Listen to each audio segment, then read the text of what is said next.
Today, we are getting a deeper look into Matthew Moore and the murder trial there. You'll remember that he's the man accused of killing his wife, Emily Noble, and then staging her death to look like a suicide. 10 TV's Brittany Bailey spent a third day in the courtroom, and she joins us now live with an update. Brittany?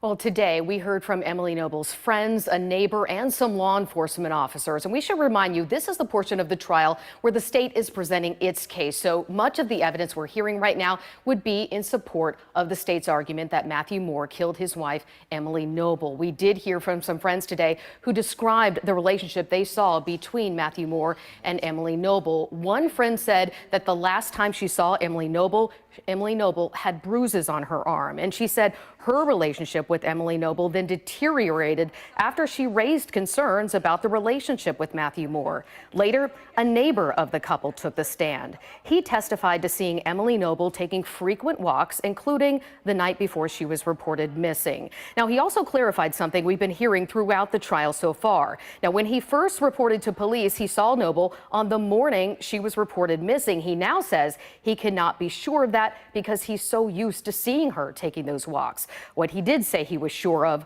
was what troubled him when he agreed to buy alcohol and cigarettes for Matthew Moore the day after Noble was reported missing. I noticed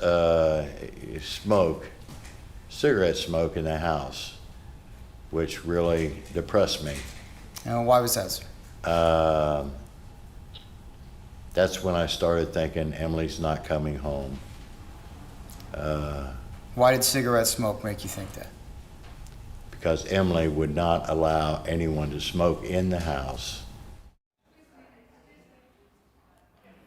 Now, one of the other things we focused on this afternoon was the searches. You may remember at the beginning of this, when the remains were found and discovered to be that of Emily Noble, we were told by police then that the area where her body was found had been searched 3 times. During testimony today, we learned that area had never been searched. So let's take a look here.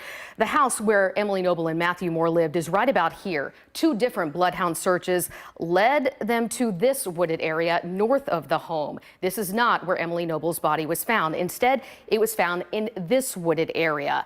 They did have a dog do a search right along this road and along the bike path here, but not going into the woods. The only time they did go into the woods was when they got a tip that there was a grave marker in the woods in this location. They went in from the bike trail, searched this area where they found a ceramic angel. They continued search and search and search until they got to about here where the brush was really thick. They did not go past this point. This is the area where Emily Noble's body was found. That is information I'm sure that will be continued to be discussed in the days to come. We'll be here monitoring it for you. For now, reporting live in Delaware, Brittany Bailey, 10 TV News.